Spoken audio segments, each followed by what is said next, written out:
High everyone, welcome to teens buddy Arunima. আশা করি সবাই তোমরা ভালো আছো, সুস্থ আছো। আজকে নবম শ্রেণীর পঞ্চম চ্যাপ্টার থেকে পরিবেশ ও সম্পদের পার্ট 2 নিয়ে আলোচনা হবে, যেখানে আলোচ্য বিষয় হলো আর্দ্রতা, তাপমাত্রা আর পপুলেশন স্তর। চলো শুরু করা যাক। দেখো, যখন একটা জীবন ধারণ করে সে কতগুলো বিষয়ের উপর নির্ভর করে। যে জায়গায় থাকছে সেই জায়গার আর্দ্রতা, তারপর তাপমাত্রা, এগুলোর উপর নির্ভর করে। উদ্ভিদের ক্ষেত্রে যদি দেখি, এই আর্দ্রতা একটা বিশেষভাবে বিশেষভাবে তার প্রভাব আছে এর ওপর। যেমন ধরো, উদ্ভিদদের বৃদ্ধির জন্য জল প্রয়োজন। দেখো, বেশ কিছু উদ্ভিদ আছে যে সমস্ত উদ্ভিদরা মাটি থেকে সেই জল শোষণ করে না, অন্য উদ্ভিদের ওপর গজায় এবং তারা বাতাস থেকে সেই জলটা নিচ্ছে জলীয় বাষ্পের আকারে। সেই জাতীয় উদ্ভিদ কি কি? যেমন ধরো তোমার অর্কিড। এই জাতীয় উদ্ভিদরা কিভাবে বাতাস থেকে জলীয় বাষ্প নেয়? ভেলামেন নামক একরকম মূলের গঠন থেকে নিচ্ছে। তাহলে অর্কিড জাতীয় উদ্ভিদরা ভেলামেনের সাহায্যে জলীয় বাষ্প নিচ্ছে। জলীয় বাষ্প কোথায় আছে? বাতাসে আছে। বাতাসে যখনই জলীয় বাষ্প থাকে, তার মানে সেই বাতাসের আর্দ্রতা কি? বেশি হতে হবে। ঠিক আছে? আর্দ্রতা বেশি হলে তবেই সেই জলীয় বাষ্পটা সে নিতে পারবে, এই অর্কিড জাতীয় উদ্ভিদরা নিতে পারবে। তাহলে দেখো, এই জাতীয় উদ্ভিদের বড় হওয়ার জন্য আর্দ্রতা কি দরকার? বেশি দরকার। অর্কিড কোন জাতীয় জায়গায় জন্মায়? যে সমস্ত জায়গায় ভালো বৃষ্টিপাত হয় সেই সমস্ত জায়গায় বিভিন্ন ধরনের অর্কিড দেখা যায়। এবং অর্কিড কোন গাছের ওপর হয়? অন্যান্য বড় বড় উদ্ভিদের ওপর হয়, যেমন আম, নারকেল, এই জাতীয় বড় বড় উদ্ভিদের ওপর গজায় এবং তারা বাতাস থেকে জলীয় বাষ্পকে টেনে নিচ্ছে। তাহলে দেখো, এই যে বিশেষ জাতীয় প্রকার উদ্ভিদের জন্য আর্দ্রতা কি লাগছে? বেশি পরিমাণ লাগছে। এবার আসি আর্দ্রতা কম। আর্দ্রতা কম লাগছে কোথায়? মরু জাতীয় অঞ্চলে আর্দ্রতা ভীষণ কম। এবার দেখো, উদ্ভিদের বৃদ্ধির জন্য তো জল প্রয়োজন। আর্দ্রতা কম মানে সেই জাতীয় উদ্ভিদরা জল পাচ্ছেও কম। এবার এই জাতীয় উদ্ভিদরা যে সমস্ত জল পায় মূলের মাধ্যমে, সেই জলগুলোকে ধরে রাখতে অনেক বেশি চেষ্টা করে। কিভাবে ধরে রাখে? এই জাতীয় উদ্ভিদের কাণ্ড খুব স্থূল, চ্যাপ্টা, রসালো হয়। বেশ রসালো উদ্ভিদ হয়, মানে উদ্ভিদটা যদি ভাঙো দেখবি মাঝখান থেকে রস বার হয়। ঠিক আছে? তার মানে কি, মাটি থেকে যা জল পাচ্ছে ওরা কিন্তু ওদের নিজেদের শরীরে স্টোর করে বা জমা রাখে, যার জন্য উদ্ভিদটা রসালো। তারপর হলো এদের কিউটিকল খুব পুরু। কিউটিকল পুরু হওয়ার জন্য কি হয়? কিউটিকল হলো এমন একটা আস্তরণ যেটা এদের বাষ্পমোচন হারকে কমিয়ে দেয়। বাষ্পমোচন হার কম মানে কি? জল শরীর থেকে বেরিয়ে যাওয়ার হার কম, জলটাকে বেশি ধরে রাখছে। তারপর হলো পাতা কাঁটায় রূপান্তরিত। একটা পাতা এরকম হয় আর একটা কাঁটা এরকম হয়। কার তোমার এরিয়া বেশি, ক্ষেত্রফল বেশি? পাতার বেশি। যত বেশি ক্ষেত্রফল হবে তত বেশি জল কি হবে? বাষ্পাকারে বেরিয়ে যাবে। কাঁটা হলে সেটা হবে না, সেই জন্য পাতাগুলো কাঁটায় রূপান্তরিত। আর এই জাতীয় উদ্ভিদের ক্ষেত্রে, মানে মরু অঞ্চলে যে জাতীয় উদ্ভিদ দেখা যায়, জেরোফাইট জাতীয় উদ্ভিদের ক্ষেত্রে কি হয়? দুই রকম মূল থাকে। প্রধান মূল বহু গভীর অবধি চলে যায়, গিয়ে মাটির নিচ থেকে জল শোষণ করে। ঠিক আছে? আর শাখা মূল যেগুলো, সেইগুলো এরমভাবে বিস্তার লাভ করে।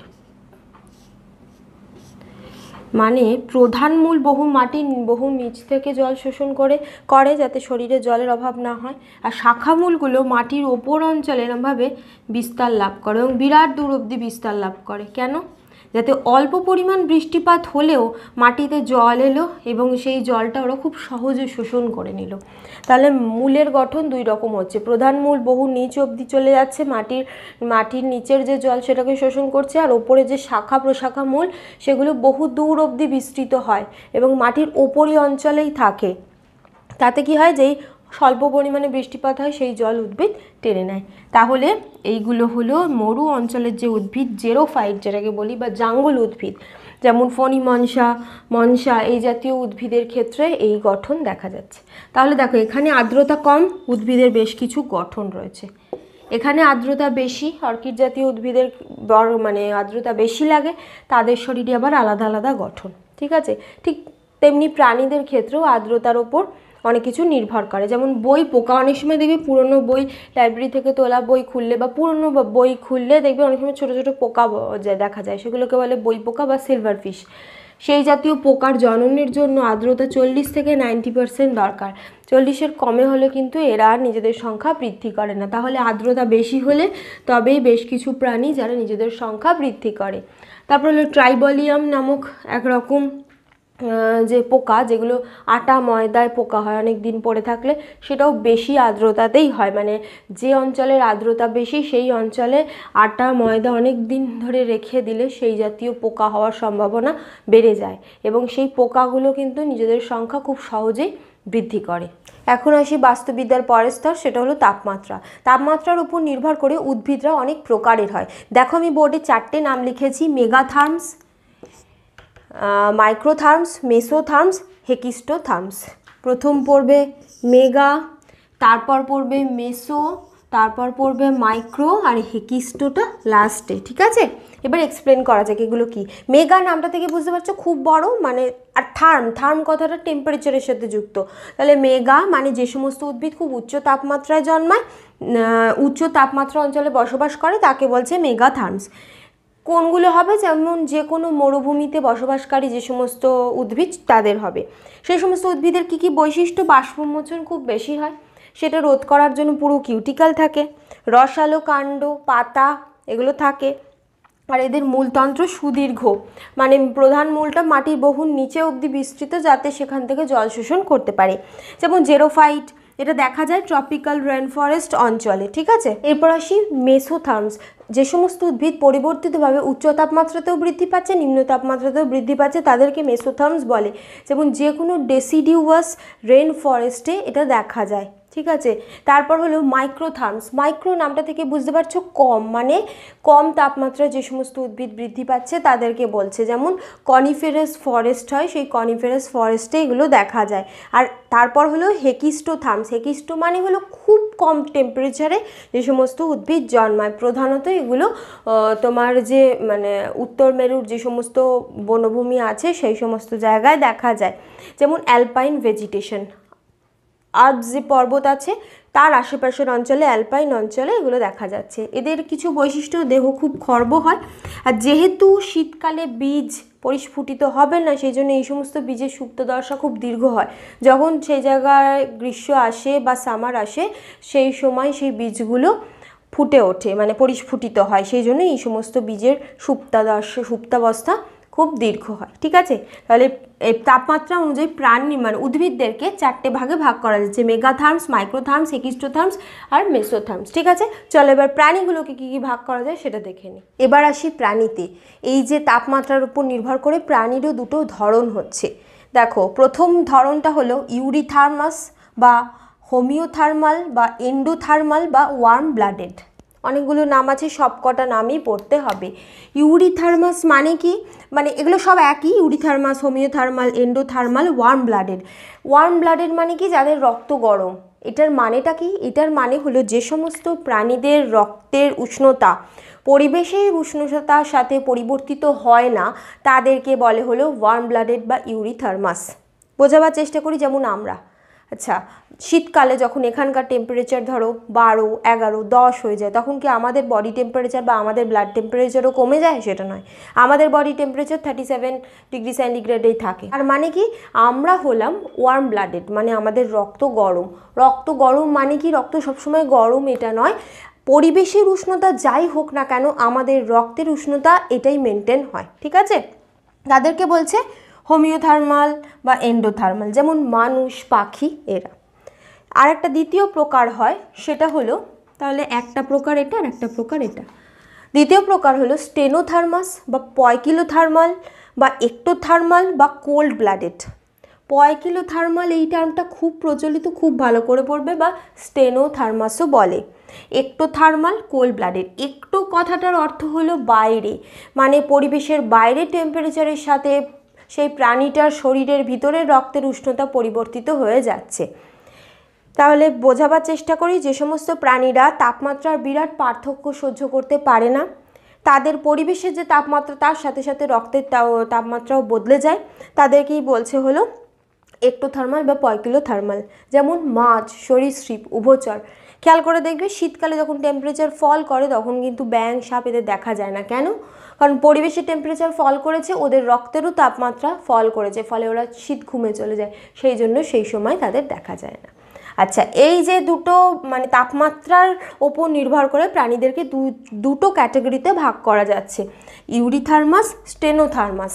এই যে ইউরিথার্মাস এর একটা বিশেষ বৈশিষ্ট্য দেখায়, সেটাকে বলে হলো হোমিওস্ট্যাসিস। এই টার্মটা ভালো করে পড়বে, হোমিওস্ট্যাসিস। আর দেখো এই যে হোমিওস্ট্যাসিস মানে কি, এই সমস্ত প্রাণীরা ওদের শরীরের যে তাপমাত্রা সেটা নির্দিষ্ট রাখে, পরিবেশের তাপমাত্রা যাই হোক না কেন। মানে পরিবেশের তাপমাত্রা 50 ডিগ্রি হলেও যেটা থাকবে, পরিবেশের তাপমাত্রা 0 ডিগ্রি হয়ে গেলেও সেটাই থাকবে।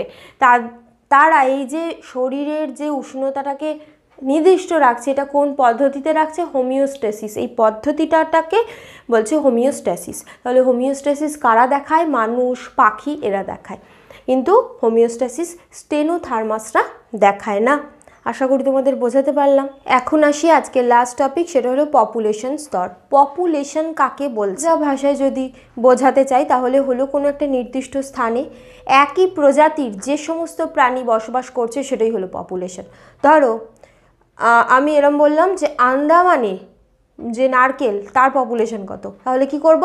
আন্দামান দ্বীপপুঞ্জে যে যতগুলো নারকেল গাছ আছে সেগুলোকে গুনবো, সেটাই হলো নারকেলের প্রজাতি, মানে নারকেলের পপুলেশন, নারকেল প্রজাতির পপুলেশন। তাহলে বুঝতে পেরেছো যে এটা যদি প্রাণীর ক্ষেত্রেও বলি, ধরো গির অরণ্যে বলছি সিংহের পপুলেশন, তাহলে গির অরণ্যে যতগুলো সিংহ আছে ততগুলো গুনলেই হয়ে যাবে সেই জায়গার পপুলেশন। তাহলে পপুলেশনের ক্ষেত্রে দেখো দুটো জিনিস নির্দিষ্ট, সেটা হলো প্রথম হলো স্থান নির্দিষ্ট, দ্বিতীয় হলো সেই প্রাণীটা মানে স্পেসিফিক। যেমন আমি ধরো সিংহের কথাই বলছি বা নারকেল গাছের কথাই বলছি, তাহলে যে সমস্ত মানে প্রাণীরা নিজেদের মধ্যে প্রজনন করে তারাই একই প্রজাতির মধ্যে পড়ে, সেই জাতীয় মানে সেই প্রাণীটার কথাই বলা হচ্ছে। পপুলেশন কাকে বলে সেটার জন্য বিজ্ঞানী ওডামের একটা গুরুত্বপূর্ণ সংজ্ঞা আছে। অনেক সময় ওডামের পপুলেশনের সংজ্ঞা বলেই লিখতে দেয়, সেজন্য ওডাম বলে এটা পড়ে রাখবে, এটা খুব ইম্পর্ট্যান্ট। সেটা হলো একই স্থানে বসবাসকারী, দেখো এক্ষেত্রে স্থানটা নির্দিষ্ট, একই প্রজাতির জীবগোষ্ঠী। তাহলে জীবগোষ্ঠীটা কিন্তু একই প্রজাতি হতে হবে, মানে প্রাণী হলেও একই প্রজাতি হতে হবে, উদ্ভিদ হলেও তাই, বা খুব নিকট সম্পর্কিত জীবগোষ্ঠী, খুবই কাছাকাছি প্রজাতির জীবগোষ্ঠী যারা নিজেদের মধ্যে জিনের আদান প্রদান করে। জিনের আদান প্রদান মানে হলো প্রজনন করে, তাদেরকেই বলছে পপুলেশন। এই পপুলেশন সাধারণত বাড়ে বা কমে দুটো জিনিসের মাধ্যমে দেখা হয়, একটা হলো জন্মহার আর একটা হলো মৃত্যুহার। জন্মহারকে বলা হয় ন্যাটালিটি আর মৃত্যুহারকে বলা হয় মর্টালিটি। জন্মহার কাকে বলছে? একক সময়ে জনন দ্বারা কোনো একটা নির্দিষ্ট জায়গায় যে সংখ্যক নতুন সদস্য পপুলেশনে যুক্ত হচ্ছে তাকে বলছে জন্মহার। কোনো প্রজাতির প্রাণী জন্মালে কি হবে? সেই পপুলেশনটা বাড়বে, বড় হচ্ছে, সেই জন্য বলছে একক সময়। এইটা কিন্তু জন্মহার মৃত্যুহারের ক্ষেত্রে বলতেই হবে একক সময়, কারণ সময়টা নির্দিষ্ট। ধরো বিগত 5 বছরে বা বিগত 10 বছরে একটা নির্দিষ্ট সময়ের ক্ষেত্রে বলতে হবে। একক সময়ে জনন দ্বারা যে সংখ্যক নতুন সদস্য পপুলেশনে যুক্ত হচ্ছে তাকেই বলছে জন্মহার। এবার এই জন্মহার প্রকৃতপক্ষে দুই প্রকার হয়, একটা হলো চরম জন্মহার বা সার্বিক জন্মহার বা অ্যাবসলিউট ন্যাটালিটি বা ম্যাক্সিমাম ন্যাটালিটি বা পোটেনশিয়াল ন্যাটালিটি, অনেকগুলো নাম, সব কটাই পড়তে হবে। চরম মানে ম্যাক্সিমাম বা সবচেয়ে বেশি কোনো একটা পপুলেশনে নির্দিষ্ট সময় যতগুলো সদস্য জন্মাতে পারে সেটা, ঠিক আছে? চরম বা ম্যাক্সিমাম এটা শুনলেই তোমরা সংজ্ঞাটা বুঝতে পারবে, মানে জনন দ্বারা কোনো একটা পপুলেশনে একক সময় যতগুলো নতুন সদস্য, ম্যাক্সিমাম মানে সবচেয়ে বেশি যতগুলো নতুন সদস্য জন্ম হতে পারে, যোগ হতে পারে, সেটাকেই বলছে হলো চরম তোমার জন্মহার বা সার্বিক জন্মহার বা ম্যাক্সিমাম ন্যাটালিটি, ঠিক আছে? কিন্তু এটার আরও একটা প্রকার হয়, সেটা হলো প্রকৃত ন্যাটালিটি বা রিয়েলাইজড বা ধরো ইকোলজিক্যাল ন্যাটালিটি। প্রকৃত মানে বুঝতে পারছো, এটা ছিল চরম, সবচেয়ে বেশি কত হতে পারে, আর এটা হলো প্রকৃত। একক সময়ে কোনো একটা পপুলেশানে প্রকৃতপক্ষে যতগুলো সংখ্যক সদস্য যোগ হচ্ছে নতুন সদস্য তাকে বলছে। তাহলে এই দুটোর মধ্যে ডিফারেন্স কি? দেখো, একটা ধরো ইকোসিস্টেম নিচ্ছি, ধরো ব্যাঙের পপুলেশন বলছি। একটা ব্যাঙ অনেক ডিম পারে, সেই ডিমগুলো থেকে যতগুলো তোমার ব্যাঙাচি হতে পারে সেটাই হলো চরম। কিন্তু প্রকৃতপক্ষে একটা ব্যাঙ যতগুলো ডিম পারে ততগুলো ডিমই কি পরিস্ফুটিত হয়, সেখান থেকে ব্যাঙাচি তৈরি হয় না। তার মানে প্রকৃত ন্যাটালিটি সব সময় চরম ন্যাটালিটির থেকে কম। ধরো আমাদের পপুলেশনের কথাই বলছি, আমাদের পপুলেশনে ধরো 1 বছরে 100 জন মহিলা পপুলেশানে ধরো একখানা করে মানে সন্তান জন্ম দিচ্ছে, তাহলে 100 জন মহিলা 100টা সন্তান জন্ম দিচ্ছে, তাহলে 1 বছরে এটা হচ্ছে। কিন্তু প্রকৃতপক্ষে কি সেটা হয়? অনেক মহিলার অনেক রকম সমস্যা থাকতে পারে, বা অনেকে ধরো বিবাহিতই নয়, তাদের ক্ষেত্রে তো এরম ব্যাপারই আসছে না। তাহলে বেশ কিছু ফ্যাক্টর এসে যাচ্ছে যার জন্য চরম ন্যাটালিটি থেকে প্রকৃত ন্যাটালিটি কম হচ্ছে। তাহলে চরম ন্যাটালিটি সবসময় বেশি, প্রকৃত কম। বোঝাতে পারলাম? যেমন ধরো একটা মুরগি 4খানা ডিম পারলো, এবার সেই ডিম থেকে 4টে থেকে যদি 4টেই ডিম ফুটে যায় তাহলে সেটা হলো চরম ন্যাটালিটি। কিন্তু প্রকৃতপক্ষে সেটা হয় না, অনেক সময় ডিমটা আদিতে গিয়ে একটা ডিম ফেটে যায় বা পচে যায়, সেক্ষেত্রে ধরো 1টা বা 2টো মুরগি ডিম ফুটছে, তাহলে প্রকৃত ন্যাটালিটি হলো 2টো। তাহলে ম্যাক্সিমামও ডিম পাচ্ছে 4টে, কিন্তু হচ্ছে কটা? 2টো। তাহলে চরম ন্যাটালিটি বেশি, প্রকৃত ন্যাটালিটি কম। বোঝাতে পারলাম? এবার এই যে জন্মহারকে একটা ফর্মুলা দিয়ে প্রকাশ করা হয়। ন্যাটালিটি বলে n লেখা হচ্ছে n = স্মল n × d/t। এই ND small n × capital D এইটা হলো মোট নবজাতকের সংখ্যা, মানে নির্দিষ্ট সময় কতগুলো নতুন সদস্য সেই পপুলেশনে এলো, /t। t মানে হলো সময়, ঠিক আছে? এবার আসি মৃত্যুহার। মৃত্যুহারও একই, মানে জন্মহার যদি তোমরা বুঝে যাও, মৃত্যুহারও আলাদা করে সংজ্ঞা পড়তে হবে না, বুঝতে পেরে যাবে। এটাও হার বলেছে যেহেতু একক সময় কথাটা আসবে। একক সময় কোনো একটা পপুলেশনে যে সংখ্যক জীবের মৃত্যু ঘটছে সেটাই হলো মৃত্যুহার। এই মৃত্যুহার 2 প্রকার হয় একইভাবে, এটারই মতো। এখানে ছিল চরম বা ম্যাক্সিমাম, এখানে হলো সর্বনিম্ন বা পোটেনশিয়াল মর্টালিটি। মানে একটা পপুলেশনে নির্দিষ্ট সময় সবচেয়ে কম কতগুলো প্রাণী মারা যেতে পারে বা সবচেয়ে কম কতগুলো জীব মারা যেতে পারে। আর একটা হলো রিয়েলাইজড বা ইকোলজিক্যাল বা প্রকৃত মর্টালিটি। তাহলে প্রকৃতটা কি হচ্ছে? ধরো একটা ব্যাঙের প্রজাতির কথাই আমি বলছি। একটা ব্যাঙ ধরো আমরা হিসেবে ধরছি যে তারা নির্দিষ্ট সময় ধরো 4খানা ব্যাঙ মারা যাচ্ছে, কিন্তু প্রকৃতপক্ষে দেখা যাচ্ছে যে ব্যাঙের এই মৃত্যুহার কিন্তু অনেক বেশি। কারণ মৃত্যুর কারণ একটাই নয়, সে শুধু অসুস্থ হয়ে মারা যাচ্ছে না, তার সাথে খাদ্য শৃঙ্খলও আছে, অন্যান্য প্রাণীরা খেয়ে নিচ্ছে। এবার খাদ্য শৃঙ্খল আবার অনেক আছে, মানে ধরো ব্যাঙকে সাপ খেয়ে নিতে পারে, বা ব্যাঙকে ধরো কোনো কিছু অন্য কোনো প্রাণী খাচ্ছে। তাহলে এইভাবে এক্ষেত্রে সর্বনিম্ন যে মর্টালিটি সেটা কম হয়, প্রকৃত মর্টালিটি বেশি হয়। যেমন ধরো মানুষের পপুলেশনের কথা বলছি, মানুষের পপুলেশনে মোটামুটি অ্যাভারেজ আয়ু 75 থেকে 80 ধরে নেওয়া হচ্ছে। তাহলে আমাদের হিসেবে যদি দেখি যে 75-এর পর মানুষের মৃত্যু হচ্ছে, কিন্তু প্রকৃতপক্ষে কি সেটা হয়? সব সময় 75-এর পরই হয়? অনেক সময় অনেক মানুষের অন্যান্য অসুস্থতা দেখা যায় বা অ্যাক্সিডেন্ট হয়, আরও নানা কারণে কিন্তু অনেক বেশি মানুষ মারা যায়।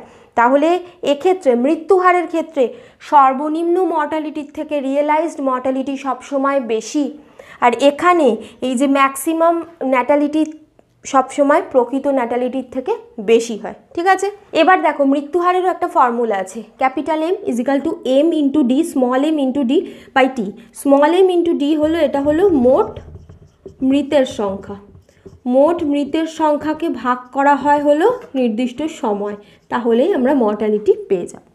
এবার এই যে জন্মহার আর মৃত্যুহার এই দুটো দ্বারাই তোমার এই পপুলেশন নিয়ন্ত্রিত হয়। কিভাবে? যখন কোনো প্রজাতি কোনো পপুলেশনের প্রাণীরা জন্মাচ্ছে, জীবেরা জন্মাচ্ছে, তখন কি হচ্ছে? সেই জায়গায় সেই পপুলেশনের জীবভর বাড়ছে, সেই জায়গার জীবভর বাড়ছে। মৃত্যু হলে সেই জীবভর কমে যাচ্ছে। জীবের আকার আয়তন মানে পপুলেশনের আকার আয়তন বাড়ছে, মৃত্যুর হারের জন্য পপুলেশনের আকার আয়তন কমছে, ঠিক আছে? তাহলে জন্মহার পপুলেশনকে বাড়াতে সাহায্য করে, মৃত্যুহার পপুলেশনকে কমাতে সাহায্য করে, ঠিক আছে, আশা করি তোমরা বুঝতে পেরেছো। আজ এই পর্যন্তই। তোমাদের যদি কোনো প্রশ্ন থাকে কমেন্ট করো, আর তোমরা এই ভিডিওটাকে প্লিজ লাইক করো, বন্ধুদের মধ্যে শেয়ার করে দিও, আর সাবস্ক্রাইব করো। দেখো সাবস্ক্রাইবের পাশে একটা বেল বাটন আছে, ওটাও ক্লিক করে দিও, তাতে আমি যখনই কোনো নতুন ভিডিও দেবো তার ইনস্ট্যান্ট নোটিফিকেশান তোমরা পেয়ে যাবে। Thank you.